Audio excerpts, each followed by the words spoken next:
शिक्षकाने प्रश्न केला, देव म्हणजे काय रे? एका शब्दातच सांग राजा म्हणजे काय रे?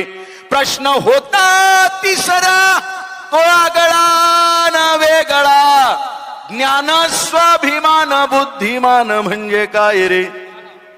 पोराची उत्तर किती सुंदर आहेत बघा.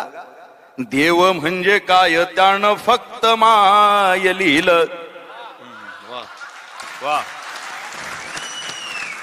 देव म्हणजे काय त्यानं फक्त माय लिहिलं.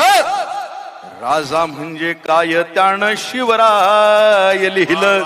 सुंदर. ज्ञान स्वाभिमान बुद्धिमान त्याला आलं नाही, तिथं त्यानं एक शब्द भीमराय लिहिलं. वा वा वा, सुंदर सुंदर. भीमराया